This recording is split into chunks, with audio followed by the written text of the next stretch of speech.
오늘 하나님 말씀은 이사야 1장 2절에서 4절 말씀을 보겠습니다. 다 찾으셨으면 제가 받들어 읽겠습니다. 오 하늘들이여 들으라, 오 땅이여 귀를 기울이라. 주께서 말씀하셨도다. 내가 자녀들을 양육하고 육성시켰으나 그들은 나를 거역하였도다.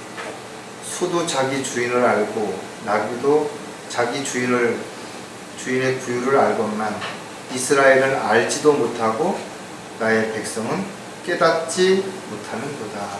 잠깐 말씀을 해서 기도하겠습니다. 하나님의 놀라우신 은혜로 인해서 저희들이 영원한 지옥의 형벌로부터 구원받고 하나님의 자녀가 되었으니 오늘도 이렇게 주님을 찬양하며 기도하며 경배드릴 수 있는 특권을 주셔서 참으로 감사를 드립니다. 저희들이 받은 주님의 크신 은혜와 사랑을 한순간도 잊지 아니하고 주님 오실 때까지 늘 기억하며 그 주님의 뜻과 계획 가운데서 살아갈 수 있도록 지혜와 명철을 더하여 주시고 또 악으로부터 지켜 보호해 주셔서 마지막 달려갈 길을 마칠 때 참으로 주님 앞에 잘했다고 칭찬 들을 수 있는 주님의 도구요, 일꾼이요, 또 그리스도의 군사로서 매 순간 승리하는 삶을 살아갈 수 있도록 도와주시옵소서. 오늘도 저희들에게 보여주신 이 말씀 기름 부어주시고 또 저희들이 이 말씀 안에서 참으로 많은 깨달음을 얻고 교훈을 얻어서 저희들의 믿음 생활이 또 저희들의 신앙 생활이 아름다운 열매를 맺을 수 있도록 도와주시옵소서. 항상 감사와 기쁨이 떠나지 아니하고 주님 오시는 그날을 소망 가운데 살아갈 수 있도록 힘 주시옵소서. 다시 한번 저희들을 지극히 사랑하시는 주 예수 그리스도의 이름으로 기도드렸습니다.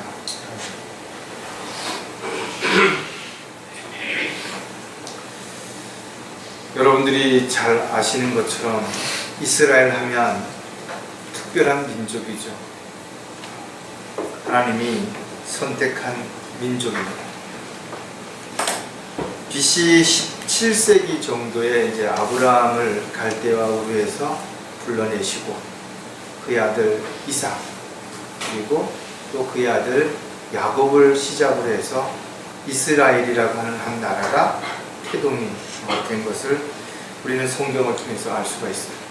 물론 좀 더 구체적으로 보면 야곱의 12아들 가운데 하나였던 요셉이 이집트에 내려가서 거점을 잡게 되고 아브라함에게 약속했던 것처럼 그의 후손들이 그곳에서 400년이라는 시간이 지난 다음에 이제 모세를 통해 출애굽함으로 인해서 비로소 한 국가가 형성이 되었습니다. 이스라엘은 하나님께서 직접 다스리는 신정 통치 국가였음에도 불구하고 그들은 왕을 달라고 했고 또 가나안 땅에 들어가기까지 끊임없이 하나님을 대적하고 반역했던 내용들을 우리는 출애굽기를 통해서 너무나 잘 알고 있습니다. 근데 오늘 본문 이사야서에 나와 있는 이 글을 볼 때 이스라엘 백성들이 무엇을 어떻게 잘못했는지에 대한 부분을 우리가 꼭 짚고 넘어가야 된다는 부분에서 오늘 말씀을 한번 생각해 보려고 합니다. 왜 하나님께서는 이사야 선지자를 통해서 이처럼 이스라엘 백성들을 호되게 책망하신 것인가? 그것은 잘 설명되어져 있는 것처럼 소도 나귀도 이렇게 기르는 짐승들도 주인을 알아본다라는 거예요. 또 주인에 대해서 감사할 줄 알고 그 은혜를 잊지 않는다라는 거예요.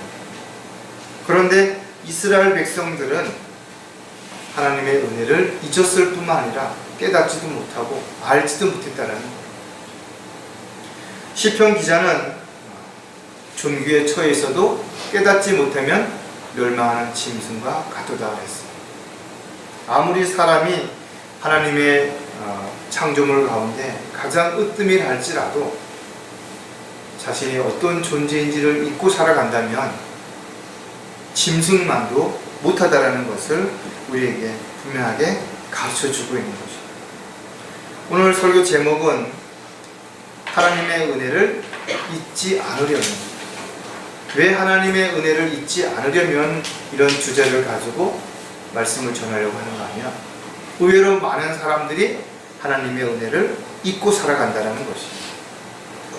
성경은 마지막 때에 일어날 여러 가지 징조 가운데 하나가 바로 사람들이 하나님의 은혜와 사랑을 저버릴 것에 대한 부분을 경고하고 있다는 것입니다. 이제 성령께서 분명히 말씀하시기를 마지막 때에 어떤 자들이 믿음에서 떠나 미혹하는 영들과 마귀의 교리들을 따르리라. 믿음에서 떠난 사람들은 어떤 사람들이에요? 믿음이 없는 사람이 아니라 분명 믿음을 가지고 있었던 사람들이라는 것입니다. 그런 사람들이 마지막 때에는 믿음을 떠난다라는 것입니다. 마귀의 교리를 따른다라는 것입니다. 심지어는 요한일서에서 주마저 부인하는 일들이 일어날 것이라는 것입니다. 이것을 한마디로 말하면 배교죠. 또 요한계시록 3장에 나와 있는 라오디아 교회의 실상을 우리에게 분명히 미리 알려주고 있는 것입니다. 사람이 살면서 누군가에게 도움을 받죠. 또 신세를 질 수도 있습니다. 심지어는 정말 어렵고 힘들 때 은혜를 입을 수도 있죠. 그런데 이런 모든 것들을 좀 더 형편이 좋아지면, 또 조금 시간의 여유가 생기면 잊고 살아간다는 것입니다. 한마디로 말해서 배은망덕한 삶이 누구에게나 언제든지 일어날 수 있다는 것입니다. 하지만 저와 여러분들은 절대 잊어서는 안 되는 부분들이, 하나님의 은혜가 아니었다면 영원한 지옥에서 고통을 받을 수밖에 없었다는 것입니다. 아무런 조건도 자격도 갖추지 못했음에도 불구하고 하나님께서 우리를 구원해 주셨다는 것. 그렇게 하기 위해서 하늘 보좌를 버리시고 친히 이 땅에 오셨을 뿐만 아니라 십자가에서 모든 수치와 멸시와 고난을 다 받으시고 죽기까지 자신의 생명을 내어주시면서 단 한마디의 불평도 하지 아니하셨다라는 것이죠. 저 여러분, 오늘 구약 성경 특히 사무엘하 3장에서부터 19장에 있는 요나단의 아들 무비보셋이라고 하는 사람의 생애를 통해서 은혜를 받은 자가 어떻게 살아야 되는지, 어떻게 처신해야 되는지를 우리가 한 번쯤 교훈을 얻으려고 하는 것입니다. 저 여러분이 하나님의 은혜를 잊지 않으려면 오늘 살펴볼 이 무비보셋이라고 하는 사람을 통해서 많은 것을 찔림을 받게 되거나 또는 결단하는 계기가 분명히 될 거라고 생각을 합니다.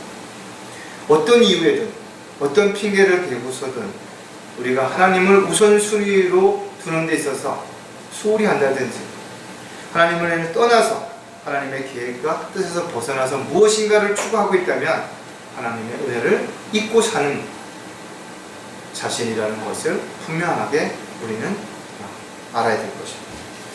하나님의 은혜를 잊지 않으려면 첫 번째, 언제 어떻게 만났는지를 잊지 말아야 한다는 것입니다. 우리가 누군가를 만났고 어떤 도움을 받았다면 그것이 언제인지, 또 어떻게 그런 일들이 일어났는지를 꼭 기억해야 한다는 것이죠. 많은 사람들이 돈을 빌려준 것은 잘 기억하죠. 그러나 자기가 빌린 것은 잘 기억 못한다는 말이 있다. 간절할 때, 자기가 정말 힘들 때, 정말 어려울 때 누군가가 도움을 줬는데 시간이 지나고 나서는 잊어버리는 거죠. 사람이 살면서 누구도 평탄하지만은 않습니다. 때로는 힘들고 어렵고 낙담되고 좌절할 수도 있어요. 어떤 사람은 사업하다가 하루아침에 망할 수도 있죠. 어떤 사람은 사랑하는 사람을 잃어버릴 수도 있어요. 또 다니던 직장에서 강퇴를 당할 수도 있고, 또 건강을 잃고 아무것도 할 수 없는 그런 상황에 부딪힐 수도 있을 것입니다. 우리가 살아가면서 겪게 되는 다양한 문제, 다양한 어려움은 누구에게나 마찬가지로 언제 어떻게 다가올지 아무도 알 수 없습니다. 하지만 그리스도인들은 이런 상황에서 꼭 절망하지 않은 이유가 있습니다. 그것은 주 안에서 진정한 위로를 얻을 수 있기 때문에, 또 기도함으로 인해서 문제를 해결받을 수 있기 때문에, 또 소망 가운데 살아가는 지체들을 보면서 용기를 낼 수 있기 때문에 그런 것입니다. 비록 우리가 주님을 믿고 따르는 것이 때로는 힘들죠. 어렵습니다. 또 물질적으로 궁핍해질 수도 있어요. 그러나 그것이 불행한 건 결코 아닌 것입니다. 왜냐하면 우리에게는 산 소망이 있기 때문이라는 것입니다. 또 우리는 늘 끊임없이 주님의 도우심을 받고 있다는 사실을 우리 잊지 않는 것입니다. 또 주님께서 모든 필요를 분명히 채워주시겠다고 약속하셨다면 우리는 기다리는 것입니다. 자신에게 어떤 환경, 어떤 처지, 어떤 문제가 생긴다 하더라도 그것을 극복하는 것은 각자의 몫이고 각자의 믿음의 분량이라고 우리가 생각을 해야 하는 것입니다. 작은 일에도 힘들어할 수 있어요. 그러나 큰 일도 겸허하게 받아들일 수 있을 것입니다.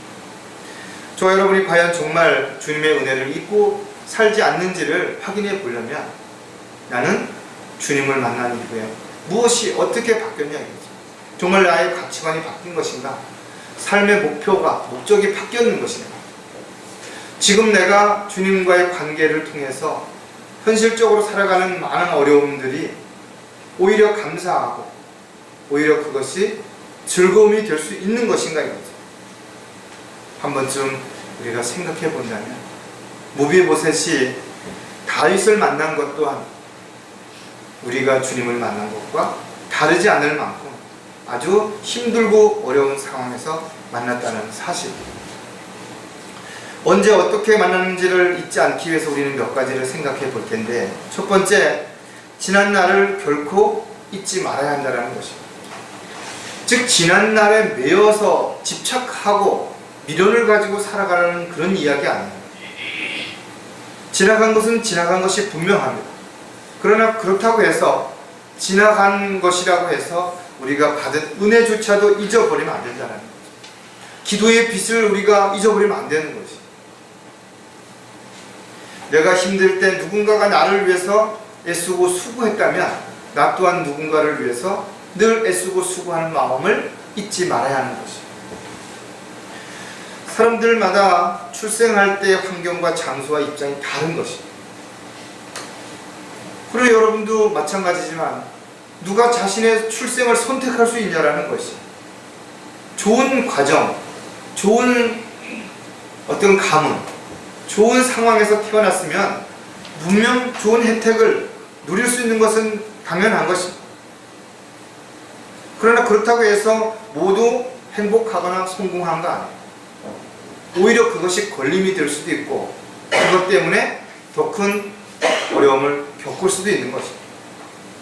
오늘 본문에 나와 있던 내용의 핵심 인물처럼 우리가 한번 좀 생각해 보려고 하는 이 무비보셋이라고 하는 사람은 사울 왕의 아들로 태어난 것입니다. 어떻게 보면 왕자로 태어난 것은 축복이라고 볼 수가 있겠죠. 모든 부와 권력과 명예를 한꺼번에 가지고 태어났습니다. 자신이 어떤 노력을 하지 않았는데도 이런 것이 주어진 것입니다. 하지만 우리가 조금 더 생각해 볼 필요성이 있습니다. 사무엘하 3장 1절에 보니까 그때 사울의 집과 다윗의 집 사이에 긴 전쟁이 있었으니 다윗은 점점 강성해지고 사울의 집은 점점 쇠약해지더라. 어떤 상황입니까? 왕자로 태어나긴 했지만 지금 상황은 전쟁 속에서 점점 패망하는 그런 집안의 자식으로 태어난 것입니다. 그 이후에 사울이 죽고 나서 그의 아들 이스보셋이 왕권을 물려받아서 마하나임에서 이스라엘을 다스리고 있었을 때 다윗은 헤브론에서 유다를 치리하고 있었던 그런 상황에 지금 몰락하는 집안에서 무비보셋이 태어났다라는 거죠. 자신이 원하지 않았지만 자신이 태어나는 그 상황이 엄청 어려운 상황이 된 것이.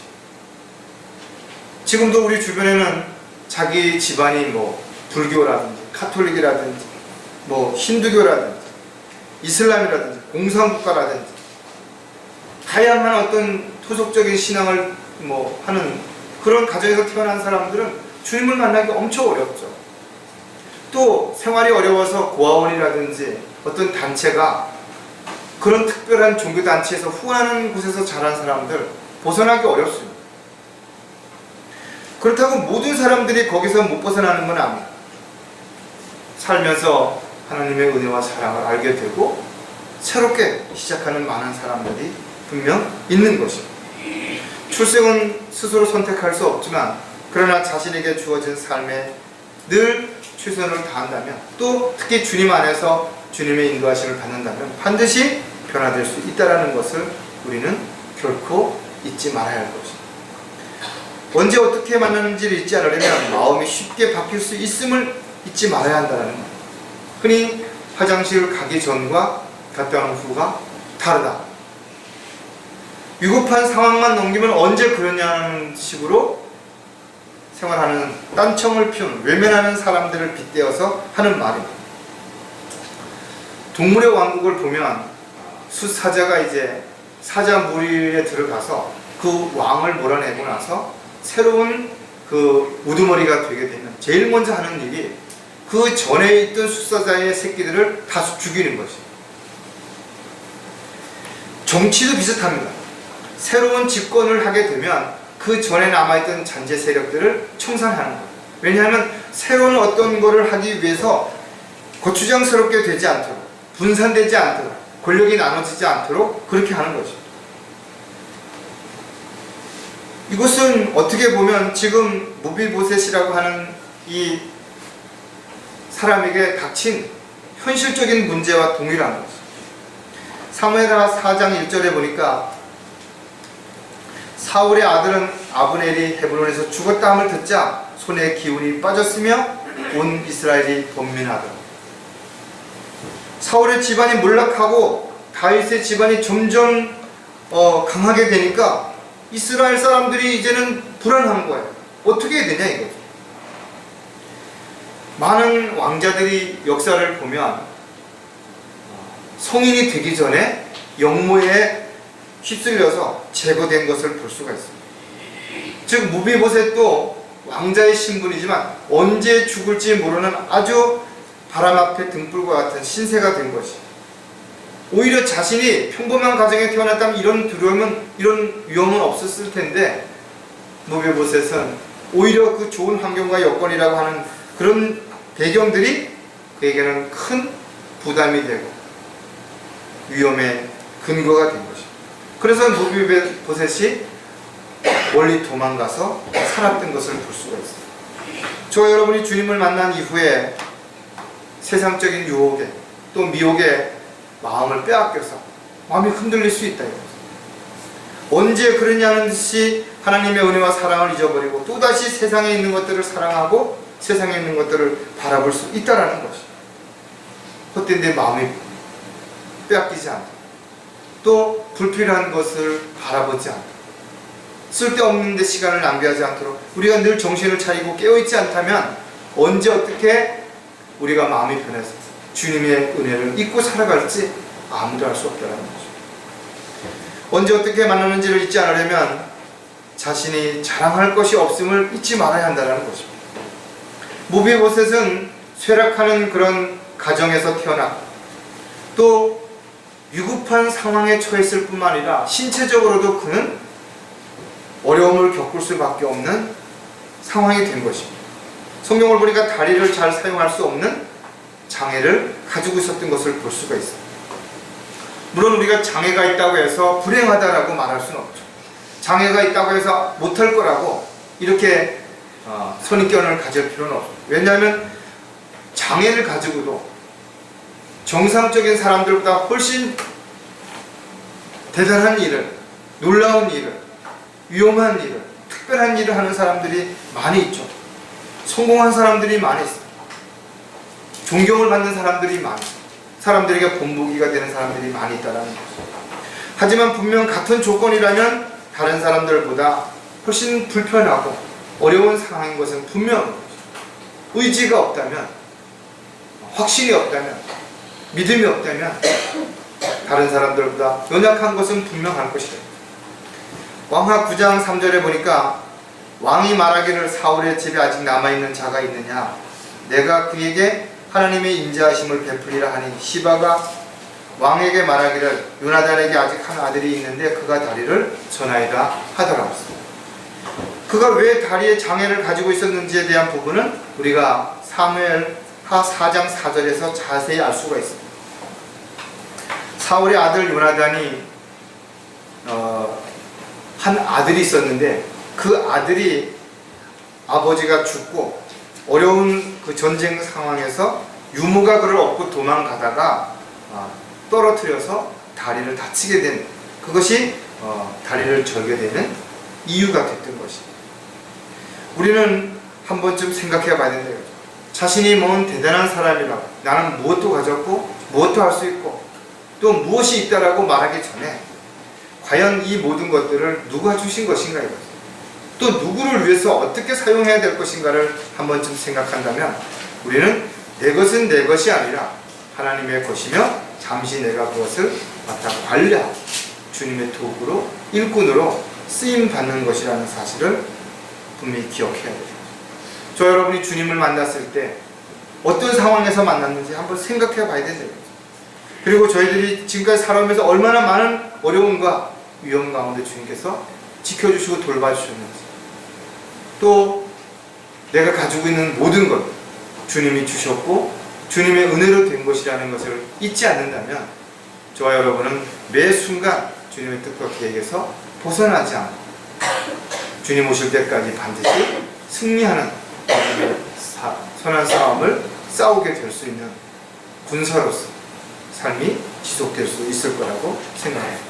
두 번째, 하나님의 은혜를 잊지 않으려면 언제 누구에게 도움을 받았는지를 잊지 말아야 한다는 것입니다. 저는 제가 가지고 있는 메모장에 저에게 도움을 준 사람들을 기록하고 있다. 제가 특히 몸이 아팠을 때 저에게 도움을 주었던 사람들도 다 기록하고 있습니다. 다 빚이라는 것입니다. 제가 그 많은 사람들 다 찾아가서 일일이 감사 인사를 드리고 또 어려울 때마다 다 도와줄 수 있을 만큼의 그런 물질적인 형편이 안 되지만 그러나 분명히 기억하고 있다. 절대 잊어서는 안 되는 것이다. 무비보셋은 절망적인 그런 상태에 있었지만 다윗을 통해서 은혜를 입은 특별한 사람이라는 것을 우리가 한번 생각할 때 저와 여러분도 하나님의 은혜를 입은 특별한 사람이라는 것입니다. 세상에 많은 사람들이 있지만 모두 하나님의 은혜와 사랑을 다 입는 거 아니에요.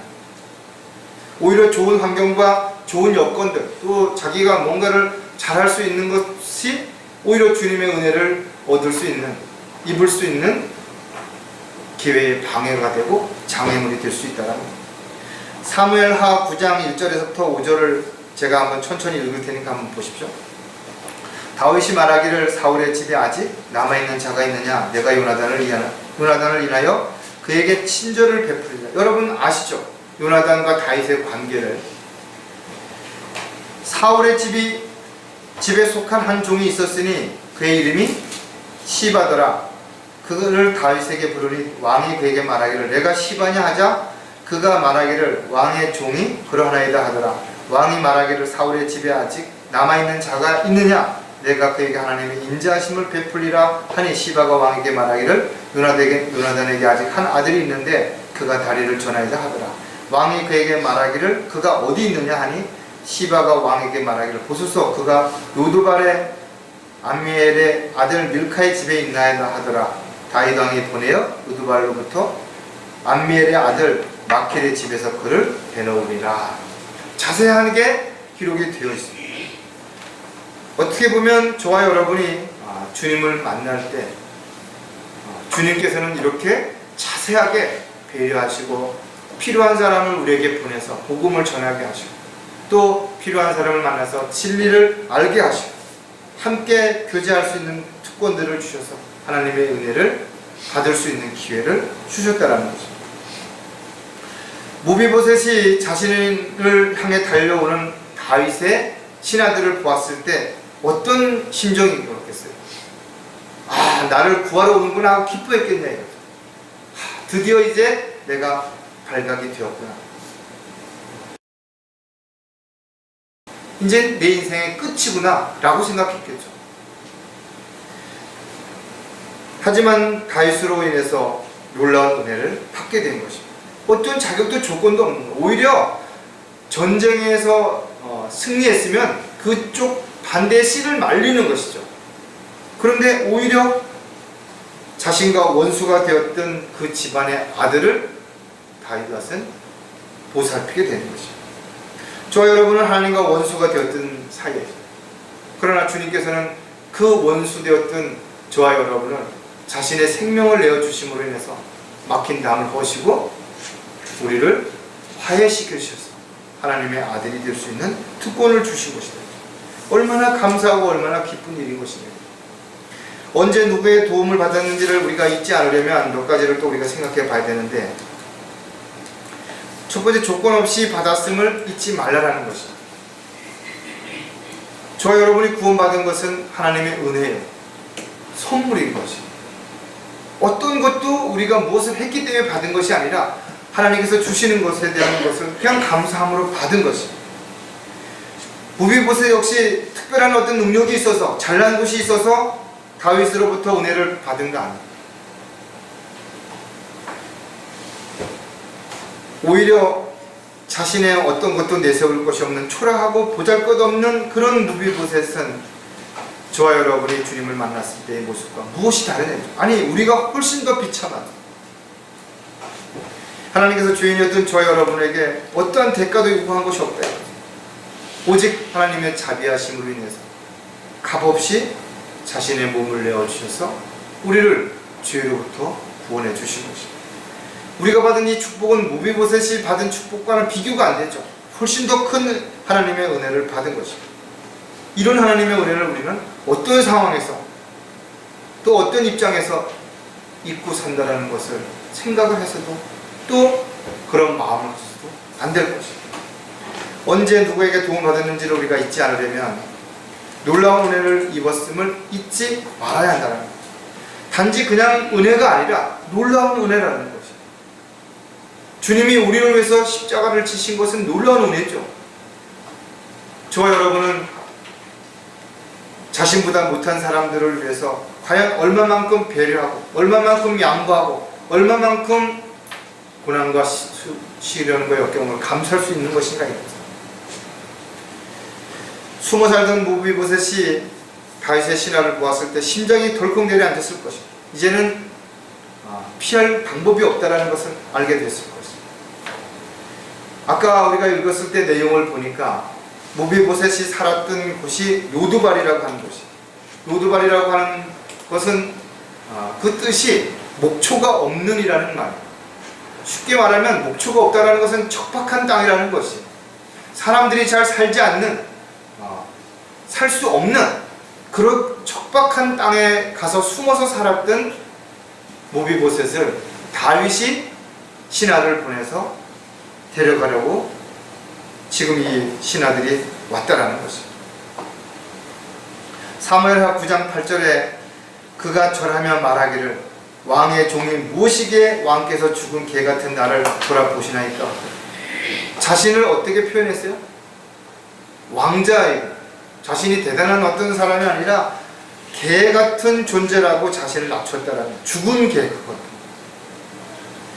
무비보셋이 다윗에게 먼저 은혜의 손길을 내미셨던 것처럼 하나님께서는 저와 여러분, 사도 바울이 이야기하는 죄인의 우두머리와 같은 참으로 쓸모없고 보잘것없는 그런 저희들을 위해서 먼저 손을 내미신 것이 아니라 자신의 생명을 주셨다라는 사실을 우리는 있는 순간 주님의 놀라우신 은혜를 잊고 살아가는 결과를 가져오게 되는 것입니다. 저와 여러분이 얻은 이 하나님의 은혜와 사랑, 이 놀라우신 은혜를 한순간도 잊어서는 안 되는 것이 분명하다. 언제 누구에게 도움을 받았는지를 잊지 않으려면 신분이 상승되었음을 잊지 말아야 한다는 것입니다. 하루아침에 신분이 바뀌어진 것이, 무비보셋을 왕의 도성 예루살렘으로 데리고 왔고 다윗은 그를 양자로 삼았다. 또 무비보셋에게 필요한 것이 있다면 모든 것을 아낌없이 그에게 베풀라라고 신하들에게 명령한 것이 저 여러분에게 하신 것과 같은 거잖아요. 우리가 물론 더 크고 더 놀라운 것을 받았지만 우리를 하나님의 나라로 인도해 주시고 자녀로 삼아 주시고 또 모든 필요를 공급해 주시다고 분명히 약속하셨다는 거예요. 다윗의 베푼 은혜는 죽어 마땅해야 할 그런 무비보셋을 자신의 아들과 같이 대하여 준 것입니다. 아니 아들로 삼아 주신 것입니다. 그리고 아버지가 가지고 있었던 사울 왕의 땅 이것을 모두 돌려주라고 조건 없이 돌려주라고 지시한 것을 볼 수가 있습니다. 사무엘하 9장 11절에 그때 시바가 왕에게 말하기를 내 주 왕께서 종에게 명하신 모든 것대로 왕의 종이 행하리이다 하더라. 무비보셋에 관하여 왕이 말하기를 그가 왕자 중 하나처럼 내 식탁에서 먹으리라. 왕 앞에 나가서 함께 식사를 한다는 것은 특별한 친분, 즉 왕자가 아니고는 불가능하죠. 근데 이 무비보셋을 왕자들처럼 왕의 식탁에서 함께 먹을 수 있도록 특권을 주셨다는 것입니다. 완벽한 예표죠. 저와 여러분이 이 사실을 통해서 우리는 많은 영적 교훈을 분명히 얻을 수 있는 것입니다. 저와 여러분은 마귀의 자녀에서 예수 그리스도를 믿음으로 인해서 하나님 자녀가 됐습니다. 이 직분, 어떤 신분이 하루아침에 아주 극과 극에서 바뀐 거죠. 격상하는 것입니다. 우리는 영원한 지옥의 형벌로부터 구원받았을 뿐만 아니라 하나님의 자녀로서 영원히 주님과 함께 할 수 있는 모든 약속들을 소망 가운데 가지고 살아가는 것입니다. 저와 여러분이 이렇게 조건 없이 주님으로부터 은혜를 받아 그 은혜가 정말 놀라운 은혜이며 우리를 하나님의 자녀로 또 그리스도의 군사로 일꾼으로 세워주셨다면 우리가 어떻게 하나님의 은혜를 잊고 살 수 있겠는 것입니다. 마지막으로 하나님의 은혜를 잊지 않으려면 언제 어떤 상황에서도 끝까지 잊지 말아야 한다는 겁니다. 어느 정도까지는 사람들이 누구나 잘 참을 수 있어요. 잘 견딜 수 있다 이거죠. 그러나 시간이 지나고 형편과 처지가 어려워지면 하나둘씩 떠나게 되는 것이죠. 하나님의 은혜를 입은 사람들은 절대로 하나님의 사랑을 의심해서도 안 되는 것이고 하나님을 떠나서도 안 되는 것이고 하나님의 약속을 저버려서도 안 되는 것입니다. 하지만 자신의 욕심 때문에 좀 더 편안하고 쉬운 삶을 통해서 자신의 생애를 이어가려고 하는 그런 많은 사람들은 지금도 언제든 기회가 되면 하나님을 떠난다는 거예요. 즉 하나님의 은혜를 잊어버리고 세상으로 돌아가서 사는 것이. 무비보셋은 비록 장애를 입은 사람이었지만 그의 마음은 아주 고든 사람이죠. 전혀 어떤 빈틈도 없이 이렇게 흉과 허물이 없는 그런 마음을 가진 사람이라는 것을 볼 수가 있습니다. 하지만 한 가지 우리가 꼭 짚고 넘어가야 되는 부분이 있습니다. 하나님의 은혜를 받고 하나님의 사랑을 받는 사람들은 반드시 시기하는 사람이 있다라는 것입니다. 방해꾼이 있다라는 것입니다. 무비보셋이 가지고 있는 여러 가지 힘들고 어려운 상황들이 있었지만 가장 힘들었던 것은 다른 것이 아니라 바로 자기 종이었던 시바가 다윗에게 가서 자신에 대해서 중상모략을 한 것입니다. 가장 가까이서 힘이 되고 도움을 주어야 할 사람이 배신을 한 것입니다. 그리고 이런 배신이야말로 가장 치명적이고 가장 아픈 상처가 되는 거죠. 왜냐하면 자신에 대해서 속속들이 잘 알고 있기 때문에 가장 취약한 부분을 공격하는 것입니다. 무비보셋은 절대로 다윗 왕에게 잘못한 게 없습니다. 그럼에도 불구하고 시바로 인해서 오해를 사게 된 것이고 그 결과 무비보셋은 훨씬 더 어려운 상황에 처하게 된 것입니다. 하지만 무비보셋의 행보를 보면 끝까지 다윗을 원망하거나 불평하지 아니하고 오직 다윗에게 받았던 은혜만을 기억했다는 것입니다.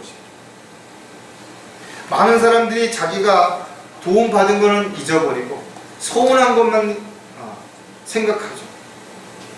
그런데 무비보셋은 그렇게 하지 않았다는 거죠. 저와 여러분 마찬가지로 주님으로부터 받은 은혜, 또 주님을 만난 이후에 누렸던 그 많은 특권들을 잊어버리는 순간 힘들었던, 어려웠던, 불이익을 당하고 손해를 봤던 것만 생각하면 세상으로 결국은 돌아가는 결과를 가져오게 될 것입니다. 주님이 다시 오실 때까지 우리가 인내하고 기다려야 되는 것은 주님 반드시 오신다 이거죠.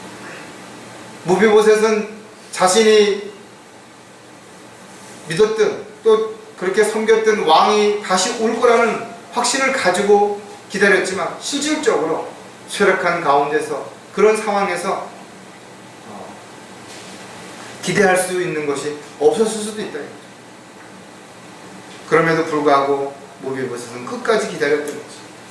언제 어떤 상황에서도 끝까지 잊지 않으려면 시기와 비난이 있음을 잊지 말아야 한다는 것입니다. 잘되면 시기하는 사람 있죠. 사촌이 땅을 사도 배가 아프다라는 속담도 있고, 어떤 사람들은 자기의 자리가 위태로워지거나 또 불이익을 당할 수도 있다고 생각하기 때문에 이유 없이 또 시기하고 질투하고 남이 잘되는 꼴을 못 보는 사람들도 있을 것입니다. 시바는 무비보셋을 시기한 것이, 그래서 하루아침에 그렇게 노드발에서 숨어 살다가 왕자처럼 대접받는 것을 시기해서 언제든지 기회가 주어지면 공경에 빠뜨리려고, 그리고 그 틈새를 이용해서 자신의 유익을 채우려고 생각했던 그런 사람입니다. 이런 행동은 사탄의 종들이 그리스도인들을 시기하는 것과 동일한 것입니다. 죄로 말미암아 당연히 지옥에서 고통을 받아야 할 사람들이 예수 그리스도를 믿음으로 인해서 하나님의 자녀로 입양이 되고 하늘에 있는 모든 약속들을 받게 되는 이런 것들을 마귀가 견딜 수가 없죠. 그래서 수단과 방법을 가리지 않고 넘어뜨리려고 하는 것입니다. 헌신하려고 할 때, 하나님의 말씀으로 양육받으려고 할 때, 또 지역교회 안에서 주님을 섬기려고 할 때 마귀는 끊임없이 이간질을 시키고 오해를 불러일으키고 공격을 하게 되는 것입니다. 따라서 교회 안에서 지체들을 미워하고 분열을 일으키고 문제를 일으키는 사람 모두 시바와 같은 마음이 내면에 깔려 있다는 것입니다. 사무엘하 16장 3절에 왕이 말하기를 내 주인의 아들이 어디 있느냐 하니 시바가 왕에게 말하기를 보소서 그가 예루살렘에 있는데 그가 말하기를 오늘 이스라엘 집이 내 아버지의 왕국을 내게 돌리려 하더이다. 모함을 하는 것이, 그런 말을 한 적도 없고 그런 상황이 아닌데도 불구하고 이렇게 모함하는 것입니다. 시바는 먼저 다윗에게 물질 관심을 사고 나서 신뢰를 얻게 되자 무비보셋 자기의 주인을 모함하게 된 것입니다. 다윗 왕 역시 힘들고 어려운 상황에 처했을 때 이런 시바의 말만 듣고 자신이 주었던 무비보셋의 재산을 다 박탈했거든요.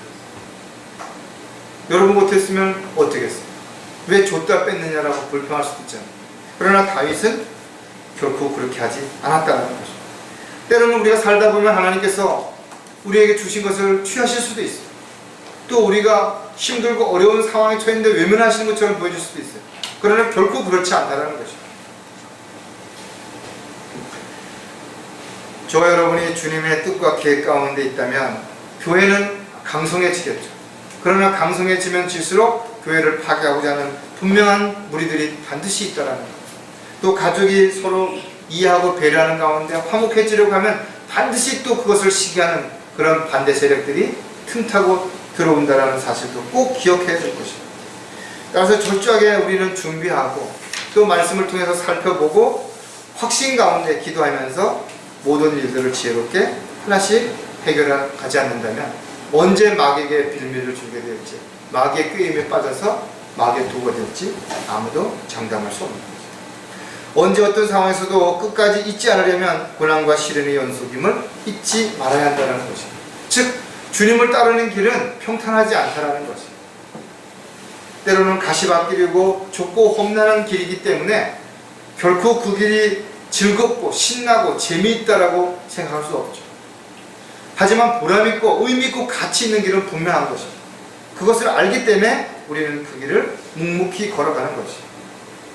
우리가 주님을 더 잘 믿고 잘 따르고 주님의 뜻 가운데 살아가고 하려면 훨씬 더 힘들어질 수도 있고 어려워질 수도 있고 또 누군가로부터 모함을 당하고 오해를 받고 비난을 받을 수도 있다는 것입니다. 시바의 중상에 무비보셋은 하루아침에 다윗으로부터 받았던 것을 다 잃어버렸어요. 그럼에도 불구하고 다시 돌아올 것을 기다리고 있었다는 거예요. 언제 올지도 모르는 그런 왕을 기다리며 무비보셋은 자신을 위해서 아무것도 하지 않은 거죠. 사무엘하 19장 24절에 그때 사울의 손자 무비보셋이 왕을 맞이하러 내려오는데 왕이 떠난 날부터 평안히 돌아오는 날까지 발도 다듬지 아니하고 수염도 깎지 아니하고 옷도 빨지 아니하였더라.